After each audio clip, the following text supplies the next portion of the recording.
احتمالا همه اسم فرانک گری رو شنیدن و با کاراش آشنان. معمار معاصر تاثیرگذاری که تو سبک دیکانستراکشن کاری کرد که معماری بشه آیکون شهرها و محله ها و از طریق معماری خاصی که داشت میتونست رو محیط اطرافش، روی شهری که اون پروژهش توی اون شهر بود تاثیر بذاره و میدونیم که چند روز پیش متاسفانه از دنیا رفت. تو فکرم بود که چند سال پیش من یه وبسایتی دیده بودم که یکی از پروژه های فرانک گری رو استادی کرده بود و اونم پروژه والت دیسنی کنسرت هال بود که این وبسایت برای اون پروژه ساخته شده بود.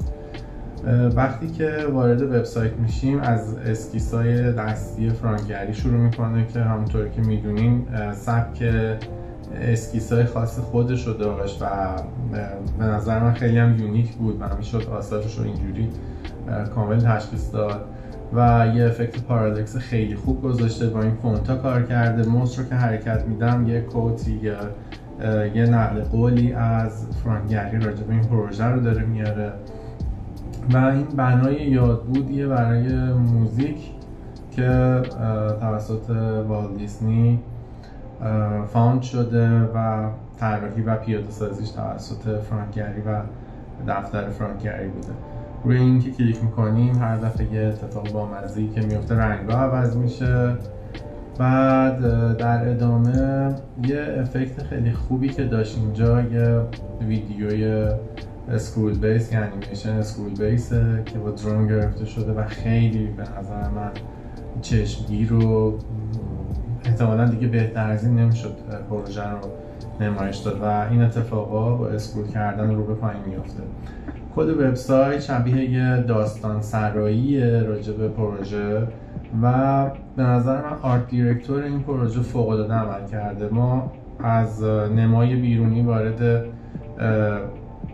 اسکیسا میشیم، بعد وارد ماکت ها میشیم، بعد خودش میاد راجع به پروژه ها توضیح میده، راجع به پروژه توضیح میده و خیلی واقعا به نظرم آرت دیرکتوری خیلی حرفه‌ای شده.